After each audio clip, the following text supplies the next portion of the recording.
Hello, good evening to all of you. I am Ranjit sir और online Guru YouTube channel में आप सभी का एक बार फिर से स्वागत है। इस चैनल के माध्यम से हम लोग वैसे 9th, 10th, 11th और 12th को मैथ्स और साइंस के लेक्चर प्रोवाइड कर रहे थे और अभी हमने एक नया सीरीज़ शुरू किया है। ये जितने भी कम्पिटिटिव लेवल के एग्ज़ाम होते हैं आपके 10th, 12th और ग्रेजुएशंस लेवल पे, उसके मैथ्स के लेक्चर मैं आपको प्रोवाइड करूँगा। और मैथ्स के इस लेक्चर के क्रम में जो सबसे पहला चैप्टर जो मुझे लगता है पर्सनली कि आपको पढ़ना चाहिए वो आपका नंबर सिस्टम है, ठीक है। और नंबर सिस्टम में हम क्या पढ़ेंगे अभी मैं उस पर आ रहा हूँ। इससे पहले मैं आपसे कुछ बात कर लेता हूँ। आपको क्या करना है कि आप एक एक लेक्चर जो है वो स्टेप बाय स्टेप आपको फॉलो करना है, एक एक स्टेप को आपको देखना है। कहीं से कोई भी सोर्स फॉलो करने का ज़रूरत नहीं है, आप आराम से एक एक चीज़ को पढ़ते चलेंगे। जितना भी मैं क्वेश्चंस कराऊंगा उसी क्वेश्चंस को आप वापस से एक बार, दो बार, तीन बार, जितनी बार आप प्रैक्टिस कर सकते हैं आप प्रैक्टिस करना। और फिर कोई डाउट आएगा देन आप कमेंट बॉक्स में मुझे इन्फॉर्म करना, ठीक है। फिर वहाँ से हम आपके डाउट को रिजॉल्व करेंगे। उम्मीद करते हैं कि आपका डाउट नहीं है, लेकिन इसके बावजूद भी अगर आपका डाउट आएगा तो फिर वो हमारा कंसर्न होगा, मैं आपका वो डाउट सॉल्व करूँगा। आज की क्लास में हम नंबर सिस्टम शुरू कर रहे हैं। तो नंबर सिस्टम के प्लेलिस्ट में ये लेक्चर नंबर 1 है। आप एक बार कॉपी पेन ले करके बैठ करके एक बार पहले आप रैंडम इसे ऐसे ही एज इट इज़ देख लेंगे, फिर उसके बाद दोबारा आप इसका क्या करेंगे, एक बार नोट्स क्रिएट करेंगे, ठीक है। नंबर सिस्टम में हम लोग क्या क्या पढ़ने वाले हैं, तो मैं थोड़ा पहले इसके बारे में आपको बता दूं कि हम क्या पढ़ेंगे। तो जो टॉपिक्स कवर करने वाले हैं हम लोग, इसमें सबसे पहले हम लोग पढ़ेंगे क्लासिफिकेशन ऑफ नंबर सिस्टम को। नंबर सिस्टम्स को क्लासीफाई कैसे करा गया है, क्या है इसके बेसिस और कैसे कैसे नंबर सिस्टम है जो हमें पढ़ना है, उसके बारे में हम बात करेंगे। नेक्स्ट जो हमारा होगा that is the concept of digital sum. इसका एक बहुत ही शानदार एप्लीकेशंस है कि हम कोई भी जब कैलकुलेशंस करेंगे तो उसको हम डिजिटल सम के थ्रू कैसे चेक करेंगे, ये हम लोग अपने सेकेंड लेक्चर में देखेंगे। देन जो नेक्स्ट होगा that one is the division concept. फिर हम कुछ डिवीजन्स का कॉन्सेप्ट देखेंगे, उसके बाद डिविजिबिलिटी कॉन्सेप्ट भी हम लोग देखेंगे। देन हमारा 5वें नंबर पे एक फैक्टर कॉन्सेप्ट होगा, इसके बारे में भी हम बात करेंगे। नेक्स्ट 6ठे नंबर पे हम रिमाइंडर थ्योरम पढ़ेंगे। 7 नंबर पे हम डिजिट का कॉन्सेप्ट देखेंगे। 8वें नंबर पे हम यूनिट डिजिट कॉन्सेप्ट को सीखेंगे। 9 one is trailing zero concept and the last one is AP and GP का कॉन्सेप्ट हम लोग देखेंगे। तो ये जो 10 हमारे टॉपिक्स हैं जिनको हम लोग नंबर सिस्टम के अंदर पढ़ेंगे, तकरीबन कम से कम 150 से 200 क्वेश्चन प्रैक्टिस करेंगे। और हर कॉन्सेप्ट पे जो भी प्रीवियस ईयर में पूछे गए सवाल हैं उन सारे सवाल को भी हम कराएंगे यहाँ पे। जो अब तक के जो भी सवाल पूछे गए हैं 2015 से लेकर के 2022 तक जितने भी क्वेश्चंस पूछे गए उन सारे क्वेश्चंस को मैं यहाँ पे एक एक करके डील करूँगा। तो आइए पहले कॉन्सेप्ट से हम लोग शुरू करते हैं, क्लासिफिकेशन ऑफ नंबर सिस्टम से। इससे पहले आप लोग इसका एक बार स्क्रीनशॉट ले लीजिए, फिर मैं टॉपिक को आगे बढ़ाता हूँ।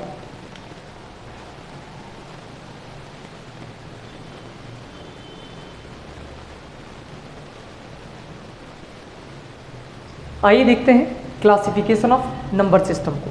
सबसे पहले अगर मैं बात करने जाऊँ नंबर सिस्टम का, तो नंबर सिस्टम में आपको ध्यान देना है, सबसे जो पहला नंबर होता है नंबर सिस्टम में, इसे आप ऐसे जनरली ध्यान रखेंगे। मैं यहाँ पे एक नंबर इंट्रोड्यूस कर रहा हूँ, that one is complex number, ठीक है। इस कॉम्प्लेक्स नंबर में हम लोग 2 तरह के नंबर को देखेंगे। इसी नंबर का एक पार्ट बनेगा रियल नंबर और इसी के अंदर एक पार्ट बनेगा इमेजिनरी नंबर।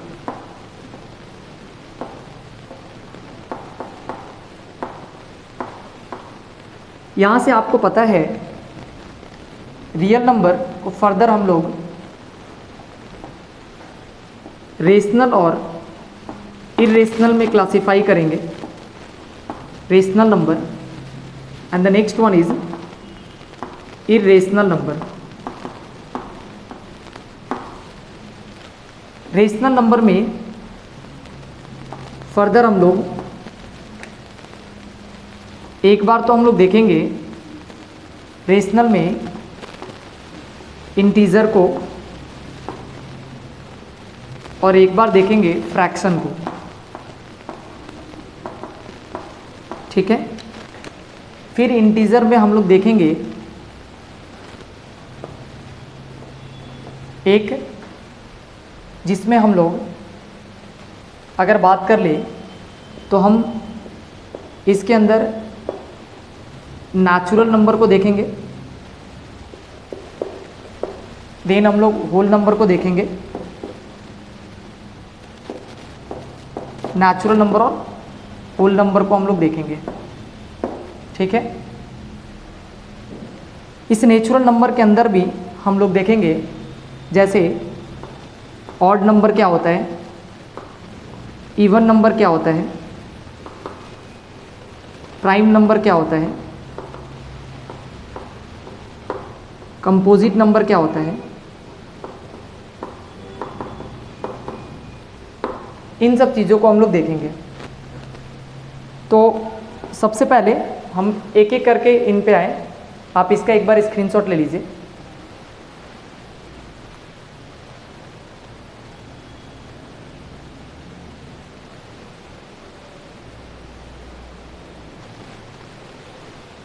आइए देखते हैं डिटेल में कम्प्लेक्स नंबर को और रियल नंबर को।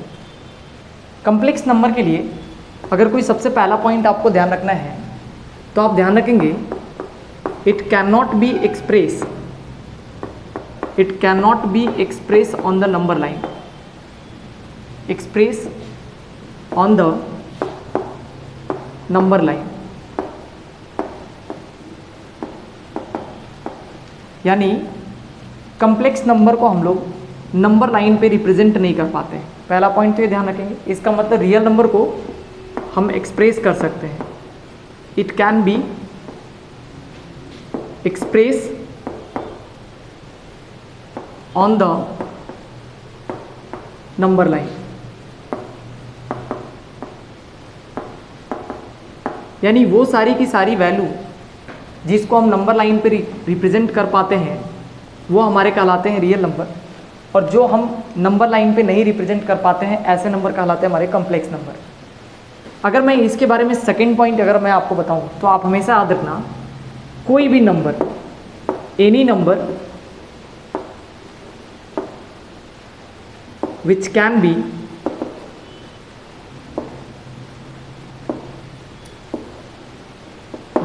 be in the form of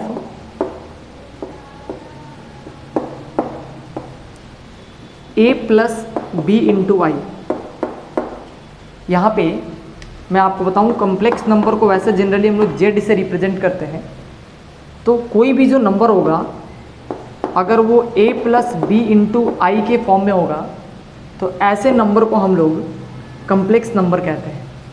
complex number में यहाँ अगर आप देखेंगे तो a जो है ये रियल पार्ट है, रियल पार्ट ऑफ z है, और b जो है ये हमारा इमेजिनरी पार्ट ऑफ z है।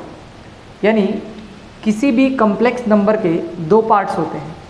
अगर मैं आपको ये समझाऊं कि कोई भी z जो होगा इसके दो पार्ट्स होगा, लेट से जैसे x प्लस में y इंटू आई लिखा है, तो इसमें आपको ध्यान रखना है यहाँ जो ये x और y लिखा है ये दोनों कोई ना कोई रियल नंबर होगा, लेकिन ये वाला जो पार्ट है ये रियल पार्ट इस कम्प्लेक्स नंबर का है, और ये वाला जो पार्ट दिख रहा है ये इमेजिनरी पार्ट है इस कम्प्लेक्स नंबर का।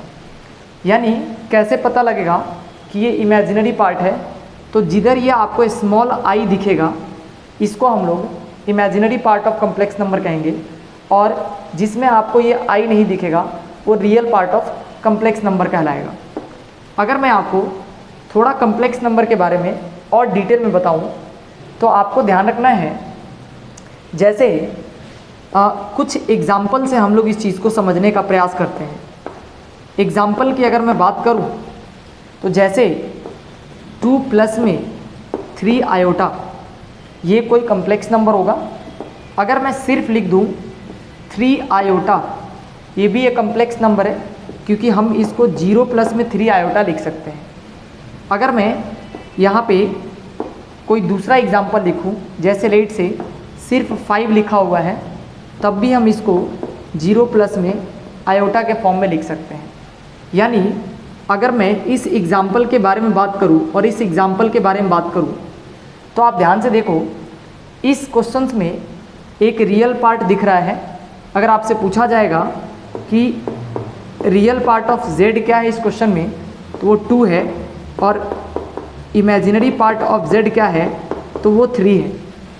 इसमें हमें दिख रहा है कि जो रियल पार्ट ऑफ z है वो 0 है, इमेजिनरी पार्ट ऑफ z जो दिख रहा है वो हमारा 3 है। इस तरह से अगर मैं इसमें रियल पार्ट ऑफ z की बात करूं तो 5 दिख रहा है, और इमेजिनरी पार्ट ऑफ z की बात करूं तो ये 0 दिख रहा है। अगर आपको कभी भी किसी भी कम्प्लेक्स नंबर में अगर जिसके रियल पार्ट अगर आपको 0 दिखाई देते हैं, ऐसे इमेजिनरी नंबर हमारे या ऐसे नंबर हमारे प्योर इमेजिनरी नंबर कहलाते हैं। ये प्योर इमेजिनरी है, ठीक है, और ये हमारा यानी प्योर इमेजिनरी कम्प्लेक्स नंबर आप इसको कह सकते हैं। और इसको हम लोग रियल कम्प्लेक्स नंबर कह सकते हैं, ठीक है। प्योर रियल कम्प्लेक्स नंबर मतलब जिसमें सिर्फ आपको ये नंबर दिखाई देगा, ये प्योरली रियल कहलाएगा, और ये हमारे पास प्योरली इमेजिनरी कहलाएगा। ये आपको ध्यान रखना है। यानी प्योरली इमेजिनरी मतलब which having only imaginary part of complex number, and purely real means the complex number which having only real part is present, ठीक है। अगर आपको सिर्फ रियल पार्ट दिखता है तो इसका मतलब वो प्योरली रियल कम्प्लेक्स नंबर है, और ये प्योरली हमारा इमेजिनरी कम्प्लेक्स नंबर है। इसके अलावा अगर आपको कम्प्लेक्स नंबर में कोई बात पता होना चाहिए तो सिर्फ एक बात पता होना चाहिए, जहाँ से हम लोग क्वेश्चन देखते हैं कि कई बार पूछा गया है। अगर मैं आपको बोलूँ कि जैसे आपको थोड़ा सा नॉलेज इमेजिनरी नंबर का होना चाहिए, कि अगर मैं बात करूँ इमेजिनरी नंबर क्या होता है। इमेजिनरी नंबर के बारे में आपको जो पहला पॉइंट ध्यान रखना है कि कोई भी नंबर जो रूट अंडर ए के फॉर्म में हो, यानी any number which is in the form of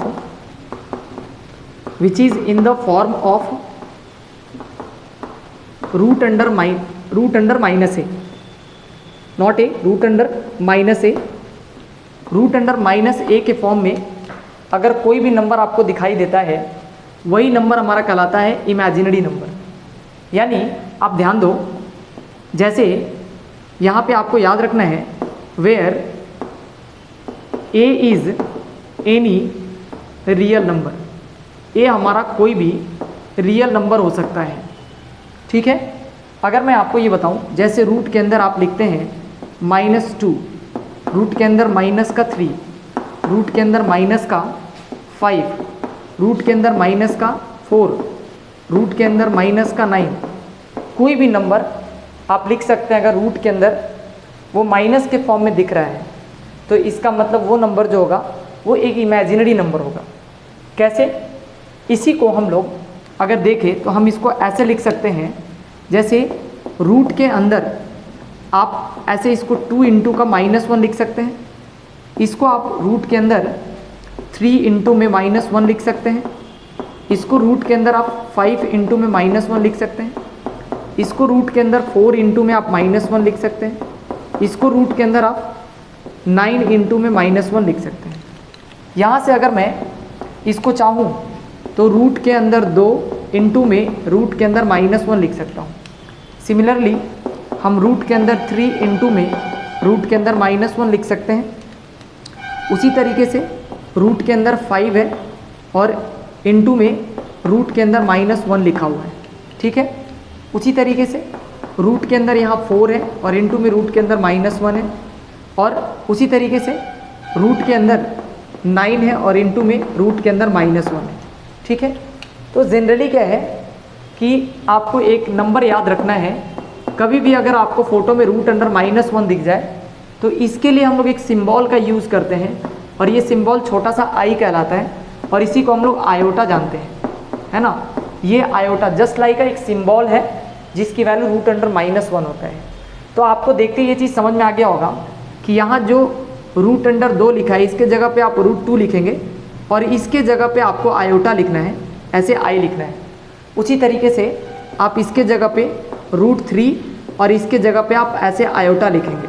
उसी तरीके से आप रूट के अंदर 5 और आप आयोटा लिख सकते हैं। आपको पता है कि रूट के अंदर 4 का मतलब 2 होता है, तो आप 2 ऐसे बाहर लिख लेंगे और इसके जगह पे आप आयोटा लिखेंगे। उसी तरीके से 3 के जगह √9 के जगह पे आप 3 लिख सकते हैं, और इस रूट अंडर -1 के जगह पे आप आयोटा लिख सकते हैं। तो इस तरीके से ये जो भी नंबर आपको दिख रहा है जिसके पीछे आपको आई लगा हुआ दिखता है, वो सभी के सभी हमारे एक इमेजिनरी नंबर होते हैं, है ना। तो ये आपको एक छोटा सा जो बेसिक्स कम्प्लेक्स नंबर के बारे में एक इन्फॉर्मेशन था, एक बार मैं वापस से आपको रिकैप करा देता हूँ, आप ध्यान से समझिए। कोई भी नंबर जो a + b × i के फॉर्म में लिखा जाए उसको कॉम्प्लेक्स नंबर कहते हैं। कॉम्प्लेक्स नंबर को जनरली हम लोग z से रिप्रेजेंट करते हैं। इसके 2 पार्ट होते हैं, एक रियल पार्ट और दूसरा एक इसके इमेजिनरी पार्ट होते हैं। रियल पार्ट अगर सिर्फ दिया हो किसी भी क्वेश्चंस में तो आप इसको प्योरली रियल नंबर कहेंगे, और अगर किसी में सिर्फ इमेजिनरी पार्ट दिख रहा है तो आप इसको प्योरली इमेजिनरी नंबर कहेंगे।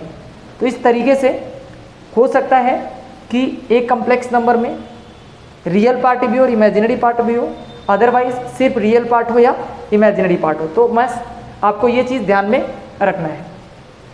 अब यहाँ पे चूंकि बात इमेजिनरी पार्ट का चल रहा है तो आपको थोड़ा पता होना चाहिए इमेजिनरी नंबर के बारे में। मैंने कहा कि कोई भी नंबर जो रूट अंडर -a के फॉर्म में लिखा जाए, जहाँ पे a हमारा कोई ना कोई रियल नंबर होना चाहिए, ऐसे नंबर को हम लोग इमेजिनरी नंबर कंसीडर करते हैं। अगर जैसे आपको बताया जाए कि रूट के अंदर -2 है, रूट के अंदर -3, रूट के अंदर -5, रूट के अंदर -4, रूट के अंदर -9, ऐसे कोई भी नंबर आप ले सकते हैं जो रूट के अंदर हो, है ना। चाहे वो परफेक्ट स्क्वायर हो या परफेक्ट स्क्वायर नहीं हो, आप इसको क्या कर सकते हैं कि आप इसको सेपरेट कर सकते हैं 2 × -1 से। सबको पता है कि -1 और 2 को मल्टीप्लाई करेंगे -2 आएगा। इसी फोटो को हमने ऐसे अलग करके आपको दिखाया है, ठीक है। अभी मैंने आपको बताया कि बस आपको इस सिंबल को अलग करना है, मैंने आपको ये चीज़ अलग करके दिखाया। और रूट अंडर -1 कुछ और नहीं है, यही रूट अंडर -1 है जिसको हम लोग ऐसे स्मॉल आई से रिप्रेजेंट करते हैं। इसी को हम लोग आयोटा कहते हैं। जहाँ जहाँ आपको रूट अंडर -1 दिख रहा है उसके पीछे आप आयोटा लगाएंगे। आप याद रखेंगे आयोटा रूट से बाहर है, रूट अंडर -1 की वैल्यू ही आयोटा है। इसका मतलब जहाँ ये फोटो दिख रहा है उसके जगह पे आपको आयोटा लिखना है। आप इसके अंदर आयोटा मत लिख देना, नहीं तो वो चीज़ें गलत हो जाएगी, ठीक है। तो ये था सबसे पहले कम्प्लेक्स नंबर के बारे में 1-2 बेसिक्स बात। और हमारे सिलेबस के अकॉर्डिंग, एसएससी के सिलेबस के अकॉर्डिंग आपको कम्प्लेक्स नंबर में इतना इन्फॉर्मेशन आपके लिए मोर देन सफिशिएंट है। तो आई थिंक यहाँ तक चीज़ें क्लियर है। आप एक बार इसका स्क्रीनशॉट लीजिए, फिर हम लोग रियल नंबर पे आते हैं।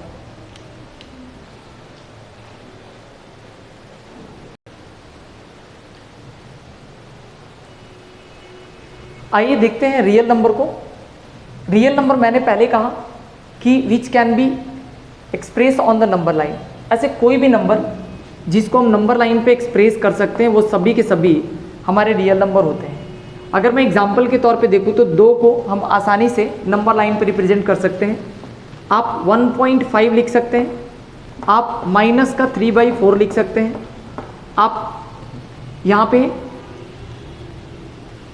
आप चाहें तो 0.5 लिख सकते हैं। ऐसे कोई भी नंबर जिसको आप इजीली क्या कर सकते हैं, एक्सप्रेस कर सकते हैं, है ना, नंबर लाइन पे, वो सभी के सभी हमारे रियल नंबर होते हैं। आप इसके अंदर √2 को लिख सकते हैं, रूट के अंदर 3 को लिख सकते हैं, रूट के अंदर 5 को लिख सकते हैं। कोई भी नंबर जो रूट के अंदर हो वो नंबर पॉजिटिव होना चाहिए, which can be easily expressible on the number line. We can also express pi on the number line. तो ये जो भी आपको नंबर दिख रहा है, ये सभी के सभी नंबर जो होंगे वो हमारे रियल नंबर होंगे। आप इसको जनरली ध्यान रखेंगे कि जितने भी लाइन पे हम एक्सप्रेस कर सकते हैं वो सारे नंबर हमारे रियल नंबर होते हैं। जनरली अगर मैं बात करने जाऊँ तो रियल नंबर अगर आपको समझना है तो रियल नंबर के लिए बेसिकली हम लोग दो तरह के नंबर को पढ़ते हैं और ये दोनों नंबर हमारे लिए बड़ा इंपॉर्टेंट हो जाता है। अगर मैं पहले नंबर की बात करूँ तो इस नंबर के बारे में हम बात करेंगे। एक हमारा रेशनल नंबर होता है और एक हमारा इर्रेशनल नंबर होता है। इर्रेशनल नंबर, अगर मैं रेशनल नंबर के लिए अगर बात करूं तो यानी कोई भी नंबर जिसका फॉर्म मतलब जिसका फोटो देखने में ऐसे p/q की तरह हो, ठीक है, जहाँ पे ये p और q जो होता है ना, p एंड q जो है ये दोनों के दोनों ये हमारे इंटीजर्स होते हैं। यानी ये p एंड q जो है वो इस साइन को हम बिलोंग्स टू बोलते हैं, ठीक है। मतलब वो आपको ऐसे समझना है कि p and q belongs to integer, मतलब p और q दोनों इंटीजर होना चाहिए। और एक शर्त ये है कि q कभी भी हमारा ज़ीरो नहीं होना चाहिए, तो q does not equals to zero, आप ये बात ध्यान रखेंगे, ठीक है। कई बार क्या है कि हमें कुछ ऐसे नंबर हैं जो कि p/q के रूप में दिखाई नहीं देते हैं। जैसे कि आपको ये ज़ीरो दिख रहा है तो ज़ीरो के नीचे भी 1 है, जैसे कि मान लेते हैं 2 है, जैसे कि 5 है, जैसे कि 9 है। आपको पता है इसके नीचे 1 है ना। तो यहाँ पे ये भी एक इंटीजर है, ये भी एक इंटीजर है। शर्त ध्यान रखना है, अगर मैं यहाँ पे लिख दूँ 2/0, ये हमारे यहाँ पे ध्यान रखना है कि q कभी भी नीचे वाला पार्ट कभी भी 0 नहीं होना चाहिए। वैसे भी पता है आपको इस क्वेश्चन का आंसर जो होगा वो नॉट डिफाइन होगा। आपको एक बात ध्यान रखना है, कभी भी मैथ्स में कोई भी क्वेश्चन बनेगा कभी भी, तो वहाँ पे नीचे 0 नहीं होगा किसी भी टर्म्स एंड कंडीशंस में। आप कई बार देखते हैं जैसे क्वेश्चन आपको सॉल्व करने के लिए दे दिया जाता है x-1 और यहाँ पे लिख दिया जाता है कि x does not equals to 1। इसका क्या मतलब होता है? इसका सिर्फ मतलब यही है कि आप गलती से भी x के जगह पे 1 नहीं रखेंगे, अन्यथा 1 - 1 0 हो जाता है और 2/0 जो होगा वो नॉट डिफाइन होता है। मतलब क्वेश्चन जब भी क्रिएट किया जाता है, बनाया जाता है, तो ताकि क्वेश्चन हमारा ख़राब नहीं हो इसीलिए एक कंडीशन होता है कुछ लास्ट में, है ना। तो इस कंडीशंस की तरफ आपको ज़्यादा ध्यान नहीं देना है, ये क्वेश्चंस को अपने सिक्योर करने के लिए ये कंडीशंस लिखा होता है। तो बाकी जो भी जैसे नंबर दिख रहा है 2/7 माइनस का 5/3, ये सभी के सभी जो नंबर आपको दिखाई दे रहे हैं ये p/q के रूप में है। p और q दोनों आपको पता है इंटीजर है। अभी हम लोग इंटीजर के बारे में भी बात करेंगे। तो इस तरीके से ये रेशनल नंबर्स की कुछ बेसिक्स बात है, आप इसका स्क्रीनशॉट ले लीजिए। फिर हम लोग इस इर्रेशनल नंबर्स को देखते हैं।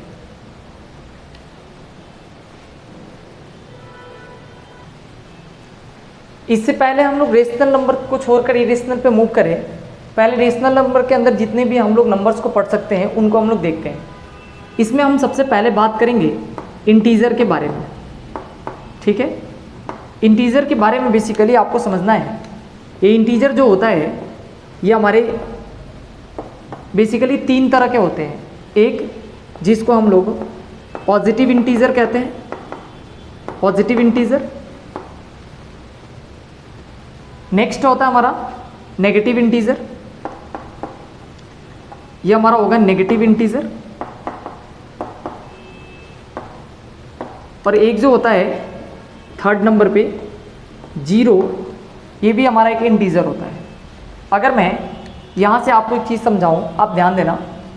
पॉजिटिव इंटीजर को जनरली हम लोग वैसे i+ से रिप्रेजेंट करते हैं, नेगेटिव इंटीजर को हम लोग जनरली i- से रिप्रेजेंट करते हैं।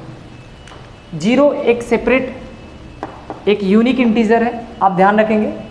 कई बार आपसे पूछा जाता है क्वेश्चंस में कि इज़ 0 एन इंटीजर, क्या ये एक इंटीजर है या नहीं है?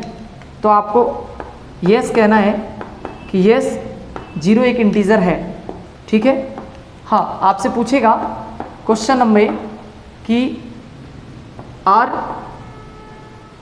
या आप लिख सकते हैं इज 0 पॉजिटिव और नेगेटिव इंटीजर।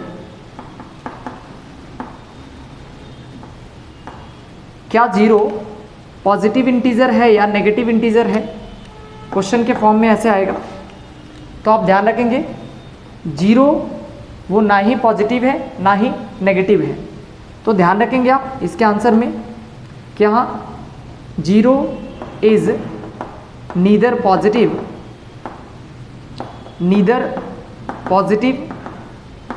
नॉर नेगेटिव, ना ही वो पॉजिटिव होता है ना ही वो नेगेटिव होता है, बट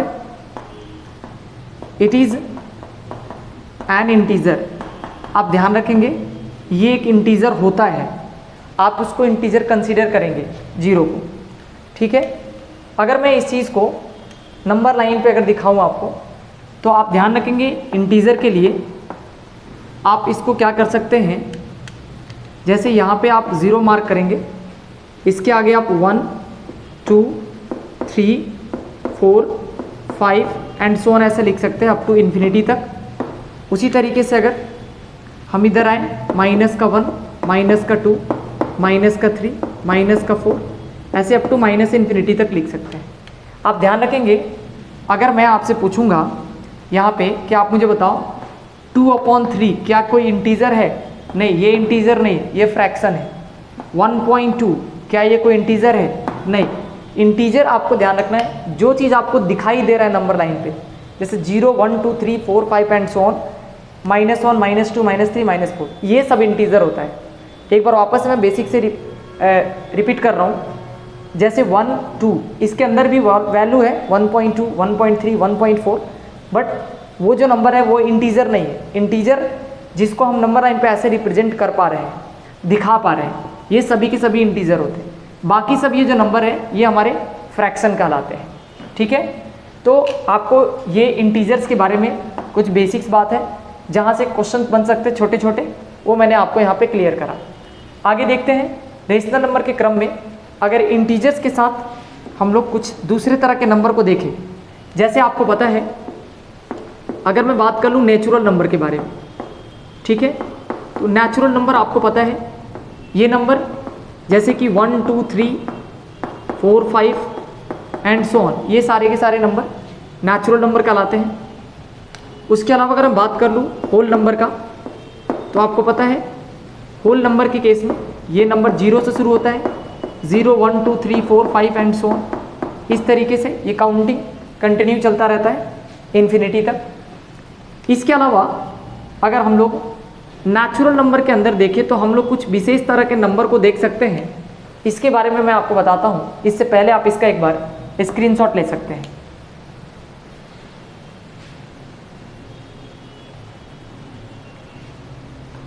आइए देखते हैं नेचुरल नंबर के अंदर कितने तरह के नंबर को हम लोग देख सकते हैं। सबसे पहले हम लोग बात करते हैं इवन नंबर के बारे में। अगर मैं बात करूँ इवन नंबर का, तो आप कोई भी ऐसा नंबर जैसे कि 2 4 6 8 10 ऐसे कोई भी नंबर, ठीक है। जैसे कि आप 100 देख सकते हैं, आप जैसे कि 158 देख सकते हैं, 626 देख सकते हैं, है ना। मतलब वो कोई भी नंबर जो कि 2 के टेबल में आता हो वो सभी के सभी इवन नंबर होता है, आप ध्यान रख सकते हैं। अगर आपको किसी भी तरह का कोई कन्फ्यूजन हो तो आप इवन में देख सकते हैं कि 4 इसके स्पेलिंग में आपको दिखाई दे रहा है, EVEN which can be easily divisible by 2, जो कि 2 से पूरी तरह से भाग लगता है। तो अगर आपको ऑड इवन में कभी भी कन्फ्यूजन हो तो आप स्पेलिंग से याद रख सकते हैं। जैसे अगर मैं ऑड की बात करूँ तो ऑड में ऐसे 3 स्पेलिंग दिखाई दे रहा है आपको, तो ये 2 से नहीं कटेगा, लेकिन ये 2 से कटेगा। तो ये इवन नंबर जो 2 से ईजिली डिविजिबल हो उनको हम इवन नंबर कहते हैं। ऑड नंबर के केस में अगर देखा जाए तो आप ये कह सकते हैं कि जैसे 1 लिख सकते हैं आप, ठीक है, आप 3 लिख सकते हैं, आप 5 लिख सकते हैं, आप 7 लिख सकते हैं, आप 9 लिख सकते हैं, आप 11 लिख सकते हैं, आप 13 लिख सकते हैं। ऐसे जो नंबर है, यानी अगर मैं बात करूं यानी एग्जैक्टली डिविजिबल बाई 2, जो 2 से पूरी तरह से भाग लग जाता है, एग्जैक्टली डिविजिबल बाई 2, और यहाँ पे not exactly divisible by 2, not exactly divisible by 2, जो 2 से डिवाइड ही नहीं लगता है। इसको पहचानने का एक तरीका क्या है कि आप इसके यूनिट प्लेस पे अगर कभी भी आपको 0 दिखाई दे, 2 दिखाई दे, 4 दिखाई दे, 6 दिखाई दे, 8 दिखाई दे, वो सारे के सारे नंबर जो होंगे वो हमारे इवन नंबर होंगे, ठीक है। लेकिन अगर आपको यूनिट प्लेस पे अगर कभी भी आपको यूनिट प्लेस पे अगर आपको 1 दिखाई दे, 3 दिखाई दे, 5 दिखाई दे या 7 दिखाई दे, ऐसे नंबर जो होते हैं हमारे वो ऑड नंबर होते हैं। हाँ जी बताइए। इस तरीके से हम लोग देखे हैं कुछ ऑड नंबर और कुछ इवन नंबर को। और नेक्स्ट जो है हम लोग देख सकते हैं एक नंबर है, जैसे फ्रैक्शन की बात करते हैं तो फ्रैक्शन के बारे में भी बेसिक बात आपको पता होना चाहिए। अगर मैं फ्रैक्शन की बात करूं तो आप ध्यान रखना, मैं 2 एग्जांपल से आपको चीज़ें समझाता हूं। अगर मैं यहाँ पे अगर मान लेते कि ये 2/3 लिखा हुआ है, ठीक है, और अगर यहाँ पे 3/2 लिखा हुआ है, ठीक है। आप यहाँ एक चीज़ समझो, यहाँ दिख रहा है कि ये जो न्यूमरेटर लिखा हुआ है ये हमारे पास न्यूमरेटर है और नीचे वाला हमारे पास डिनोमिनेटर है, ठीक है, डिनोमिनेटर है, ठीक है। यहाँ पे दिख रहा है कि जो न्यूमरेटर है ये 3 है और ये हमारे पास डिनोमिनेटर है, ठीक है। इन दोनों केस में अगर आप ध्यान से देखेंगे तो इस जगह पे जो न्यूमरेटर है वो लेस देन है डिनोमिनेटर से, ठीक है, और यहाँ पे जो न्यूमरेटर है वो ग्रेटर है डिनोमिनेटर से। आप ध्यान रखेंगे जो चीज़ बड़ा होगा उसकी तरफ ये मुंह को उधर की तरफ खोलेंगे।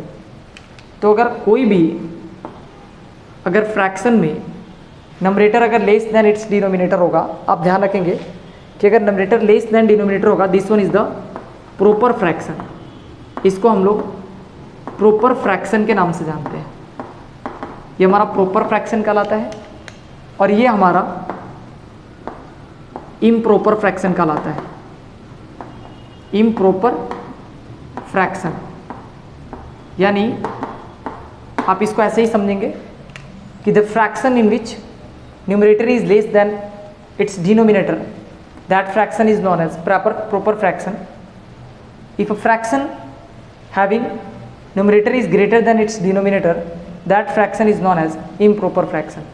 इस तरीके से हम फ्रैक्शंस को भी 2 तरीके से समझ सकते हैं, प्रॉपर और इम्प्रॉपर। इसके अलावा एक फ्रैक्शन की बात करते हैं जिसको हम लोग मिक्स्ड फ्रैक्शन कहते हैं। मिक्स्ड फ्रैक्शन में आपको एक चीज़ ध्यान रखना है, जो मिक्स्ड फ्रैक्शन होगा इसमें जैसे 2 and 2/3 लिखा होगा, ठीक है। आप ध्यान देंगे इधर कोई नंबर लिखा होगा ऐसे, और ये वाला जो पार्ट होगा ये हमेशा एक प्रॉपर फ्रैक्शन होगा, एक प्रॉपर फ्रैक्शन होगा। तो यहाँ पे इसको हम पढ़ते हैं 2 and 2/3, ठीक है। और ये पूरा का पूरा जो फ्रैक्शन है इसको अगर हम चेंज करेंगे फ्रैक्शन में तो 3 2 जा 6, 6 और 2 8, 8/3 दिख रहा है आपको। और 8/3 जो है आप ध्यान देंगे 8/3 में 8 जो है ये दिख रहा है कि बड़ा है और 3 हमारा छोटा है।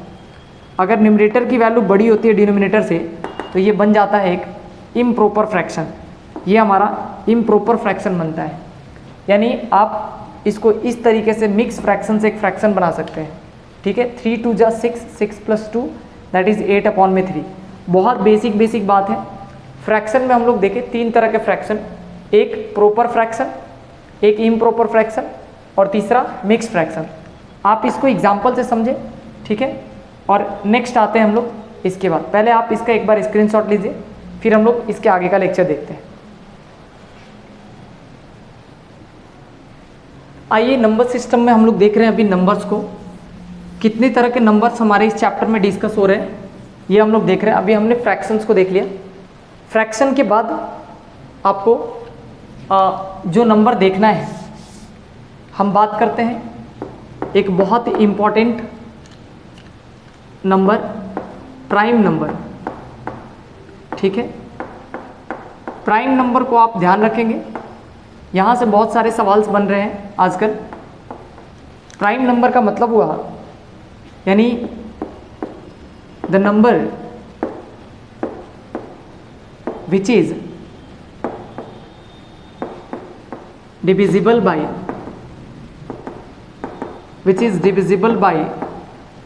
one and itself, one and number itself।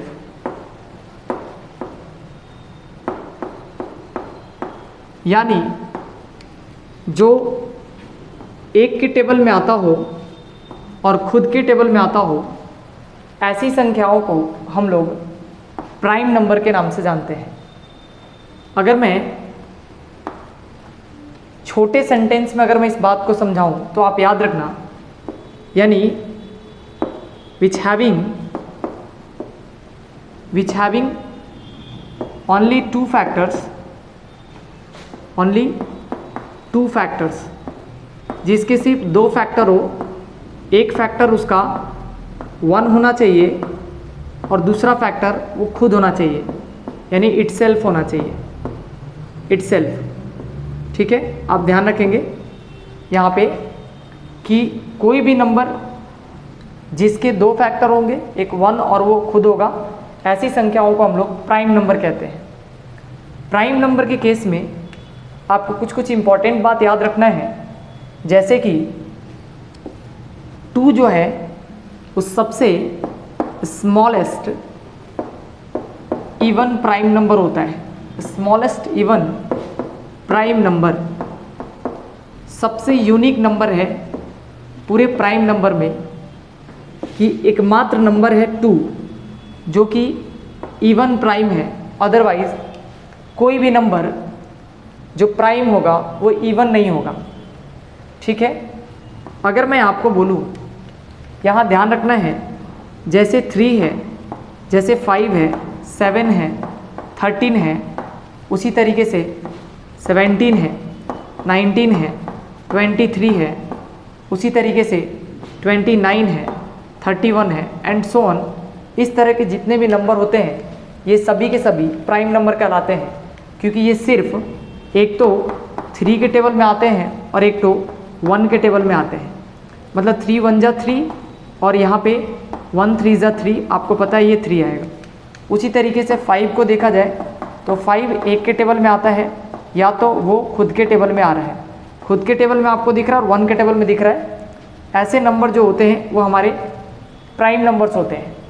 अगर मैं एक एग्जांपल से आपको समझाऊं तो जैसे हम यहाँ पे 9 की बात करते हैं, तो 9 मुझे दिख रहा है कि 1 के टेबल में भी आता है, 3 के टेबल में भी आता है और 9 के टेबल में भी आता है ना। तो यहाँ पे मुझे दिख गया कि 9 के जो है वो 3 फैक्टर हैं, एक तो 1 के टेबल में भी आ रहा है, एक 3 के टेबल में भी आ रहा है, एक 9 के टेबल में भी आ रहा है। तो ऐसे नंबर जिसके 2 से ज़्यादा फैक्टर होंगे वो वैसे भी हमारे प्राइम नंबर नहीं होते हैं। ऐसे नंबर हमारे कंपोजिट नंबर कहलाते हैं। जिस नंबर के 2 से अधिक फैक्टर होते हैं ऐसे नंबर हमारे कंपोजिट नंबर कहलाते हैं। ठीक है, प्राइम नंबर के केस में अभी हम बात कर रहे हैं, तो आप नोट में 1-2 बात याद रखेंगे। नोट में आप ध्यान रख सकते हैं कि आपको याद रखना है कि 1 जो है ये नीदर प्राइम नॉर कंपोजिट होता है, neither prime nor composite number.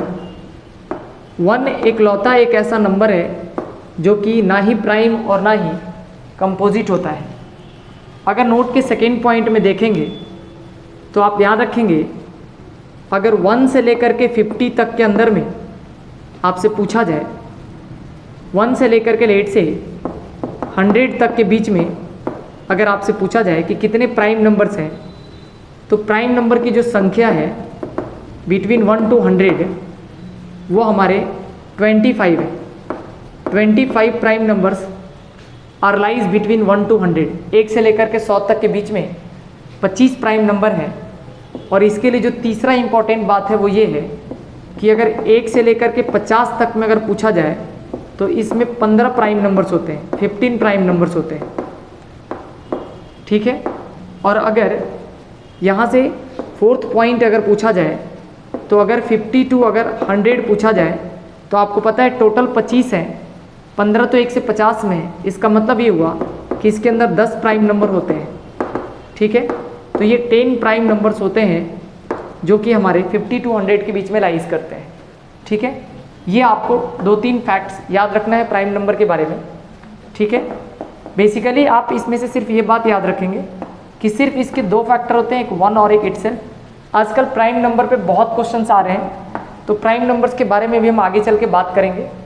अभी प्राइम नंबर्स के बेसिक्स में चूँकि नंबर सिस्टम डिस्कस कर रहे हैं तो यहाँ तक आपके लिए मोर देन सफिशिएंट है। आते हैं प्राइम नंबर के साथ साथ अगर मैं कंपोजिट नंबर के बारे में थोड़ा बात कर लूँ तो हम लिख सकते हैं which having more than 2 factors, जिसके अंदर 2 से ज़्यादा फैक्टर्स होते हैं, मोर देन 2 फैक्टर्स, यानी वो नंबर जिसके अंदर 2 से अधिक फैक्टर होते हैं। अगर मैं एग्जाम्पल के तौर पे ले लूँ तो आप इसके एग्जाम्पल देख सकते हैं, जैसे कि आप 4 लेंगे, 6 लेंगे, 8 ले सकते हैं, 9 ले सकते हैं, 10 है, उसी तरीके से 12 है, 14 है एंड सो ऑन, जितने भी नंबर हैं जैसे कि 15 है। तो ये सभी के सभी नंबर आपके कंपोजिट नंबर होते हैं। स्मॉलेस्ट कंपोजिट नंबर आप ध्यान रखेंगे वो 4 होता है। ये इसके लिए काम की बात है कि स्मॉलेस्ट कंपोजिट नंबर हमारे 4 होते हैं, ठीक है। इस तरीके से हमने प्राइम नंबर और कंपोजिट नंबर के बेसिक्स को ख़त्म करा है। इसके अलावा कुछ और इम्पॉर्टेंट फैक्ट्स है, कुछ और नंबर हैं जिसके बारे में बात करते हैं। इससे पहले आप इसका एक बार स्क्रीनशॉट ले सकते हैं।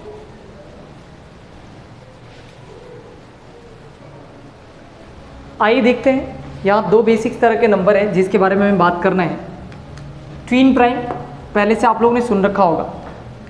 ट्विन प्राइम के बारे में अगर बात करें तो आपको ध्यान क्या रखना है, जैसे मैं एक नंबर लिख रहा हूँ 3 and 5, ठीक है। आप लिख सकते हैं इसमें 3 and 5 में अगर देखा जाए तो आप ये देखो 1 कंपोजिट नंबर बिटवीन देम। अगर मैं एक कंपोजिट नंबर की बात करूँ तो इसमें कोई भी कंपोजिट नंबर आपको दिख नहीं रहा है। अगर मैं बात करने जाऊँ तो एक कंपोजिट नंबर इनके बीच में होना चाहिए। जैसे कि मान लेते हैं कि 3, 5 है, 1 कंपोजिट नंबर बिटवीन देम। यहाँ पे आप खूब गौर से देखो, जैसे 3 और 5 के बीच में एक कंपोजिट नंबर 4 है, उसी तरीके से 5 and 7 के बीच में एक कंपोजिट नंबर 6 है।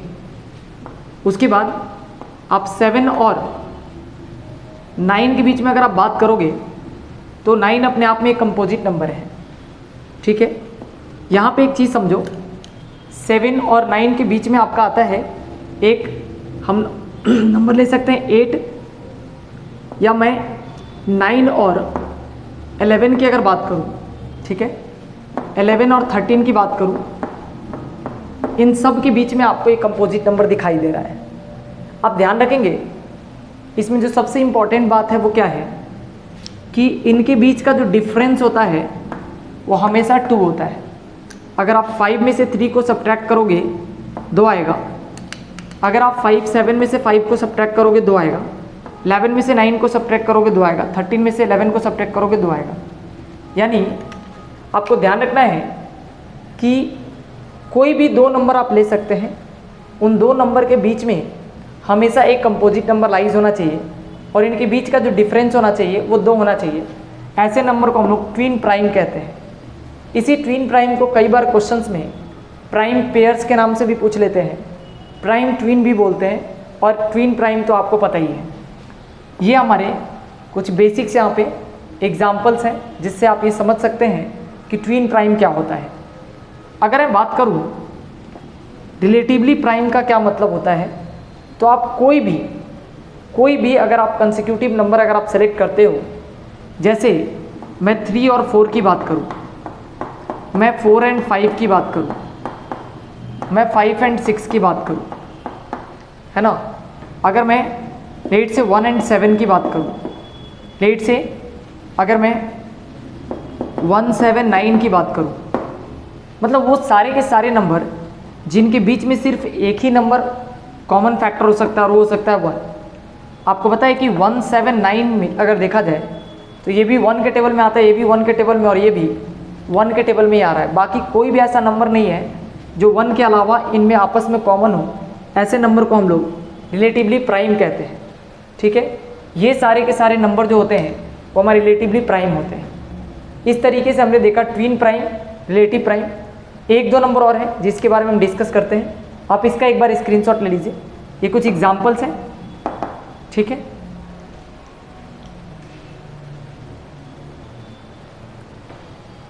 आइए देखते हैं। दो इंटरेस्टिंग नंबर है यहाँ पे, एक है परफेक्ट नंबर और दूसरा है साइक्लिक नंबर।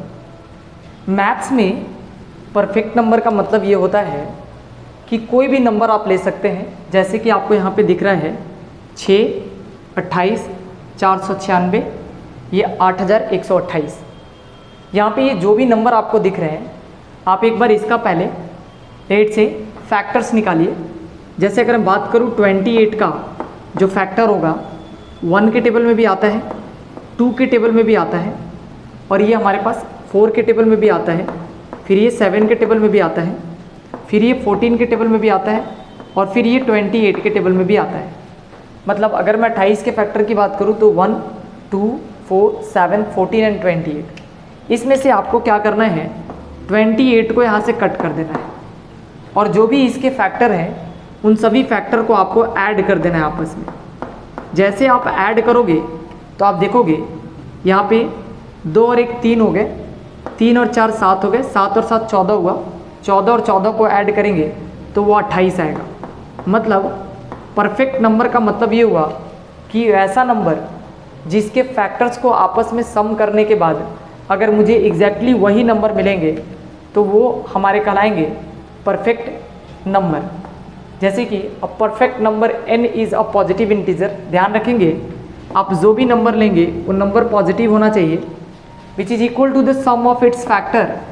आप उसके सारे फैक्टर को ऐड करेंगे, लेकिन एक प्रिकॉशन है कि आप एक्सक्लूडिंग इटसेल्फ, मतलब उस वाले संख्या को छोड़ करके बाकी उसके जितने भी फैक्टर हैं उन सबको आपको ऐड करने के बाद वही नंबर आपको मिलेगा। इसी नंबर को हम लोग बोलते हैं परफेक्ट नंबर।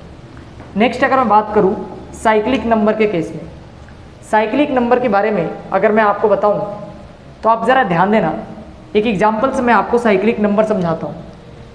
जैसे एक नंबर है, अगर बात करूं तो 14, 28 और यहाँ पे 51। ठीक है, 14, 28 और 51 ये जो नंबर है, सॉरी 14, 28, 57। ठीक है, यहाँ पे 14, 28 और 57 ये एक साइक्लिक नंबर है। साइक्लिक नंबर का मतलब हुआ कि अगर आप इस नंबर में अगर आप 1 से मल्टीप्लाई करेंगे, 2 से मल्टीप्लाई करेंगे, 3 से मल्टीप्लाई करेंगे, 4 से मल्टीप्लाई करेंगे, 5 से मल्टीप्लाई करेंगे, जितने डिजिट्स आपको दिख रहे हैं, जैसे आप 6 डिजिट्स तक अगर आप इसको मल्टीप्लाई करते हैं, 6 डिजिट्स तक अगर आप इसको मल्टीप्लाई करेंगे तो आपको आंसर में यही आंसर आएगा, बस इसके डिजिट्स आपस में इंटरचेंज होंगे। जैसे कि अगर मैं 2 से मल्टीप्लाई करके आपको दिखाऊं तो आपको होता है 7 2 14 होता है, 1 कैरी करेंगे, 5 2 10 और एक 11 का 1 लिख लेंगे, 8 2 16 और एक 17 का 7 लिख लेंगे, 2 2 4 और एक आप 5 लिख लेंगे, 4 2 8 लिख लेंगे आप यहाँ पे, और 2 1 2 लिख लेंगे। अगर आप चेक करेंगे तो आपको यही नंबर इसमें दिखाई देगा। 2 आपको दिख रहा है, आपको 8 दिख रहा है, देन आपको 5 दिख रहा है, देन आपको 7 दिख रहा है, देन आपको 1 दिख रहा है, देन आपको 4 दिख रहा है। मतलब आप किसी भी नंबर से मल्टीप्लाई करके चेक कर सकते हैं। अगर मैं आपको 5 से मल्टीप्लाई करके दिखाऊं तो 5 7 35 होता है, 3 कैरी कर लेंगे, 5 5 25 और 3 28 होगा, 2 कैरी कर लेंगे यहाँ पे। नेक्स्ट 8 5 40, 40 और 2 42 कैरी कर लेंगे यहाँ पे, 4 कैरी कर लेंगे, 5 दूना 10 4 14 लिख लेंगे, फिर एक कैरी कर लेंगे, फिर उसके बाद 5 चौका 20 और 1 21 के 1 कैरी कर लेंगे और 5 एकम 5 और 2 7 कैरी कर लेंगे। अब देखिए आपको 5 8 2 4 1 7 आपको यही नंबर दिखाई देगा, बस इनका सिर्फ ऑर्डर बदल जाता है। आप किसी भी नंबर से अगर मल्टीप्लाई करेंगे है ना 1 से लेकर के वही n तक, n बोले तो अगर ये नंबर आपको दिख रहा है जिसके डिजिट 6 है तो आप 6 नंबर तक अगर आप मल्टीप्लाई करेंगे तो यही आपको साइक्लिक नंबर वापस से आपको रिपीट होता हुआ मिलेगा। अगर आप चेक करना चाहते हैं तो आप 7 से एक बार मल्टीप्लाई करके देखिए अगर 7 से मल्टीप्लाई करते 7 7 49 9 मिलेगा। मतलब आपको सिर्फ उतने ही डिजिट से करना है जितना डिजिट यहाँ पे दिया हुआ है फिगर में। जैसे 1 2 3 4 5 6 आप 6 डिजिट तक करेंगे तभी वो नंबर आपको वापस से मिलेगा, अदरवाइज नहीं मिलेगा। तो आप ये ध्यान रखेंगे, ठीक है। इस तरीके से हम लोग 2 नंबर देखे, परफेक्ट नंबर और साइक्लिक नंबर। अभी मैं सिर्फ 2 नंबर की बात करूंगा आज की क्लास में, पहला प्लेस वैल्यू और दूसरा फेस वैल्यू। आप इसका स्क्रीनशॉट एक बार ले लेते।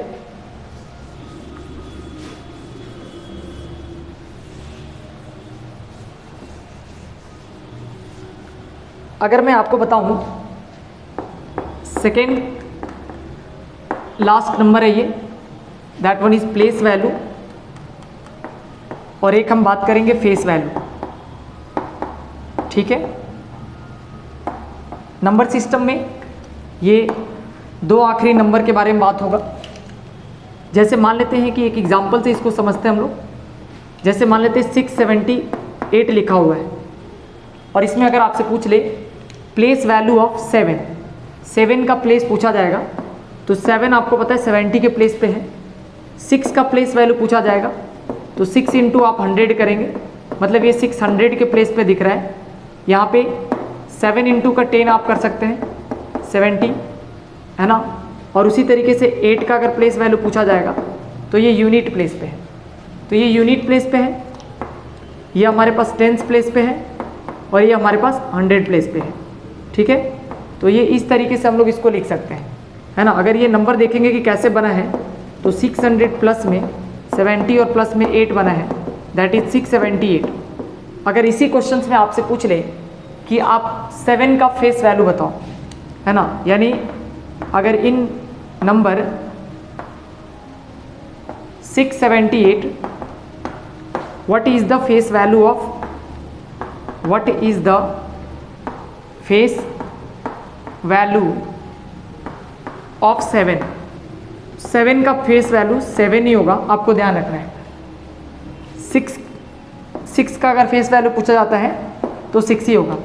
फेस वैल्यू का मतलब हुआ कि जो नंबर आपसे पूछा जा रहा है उसी नंबर को आप एग्जैक्टली बताएंगे, वही उसका फेस वैल्यू होगा।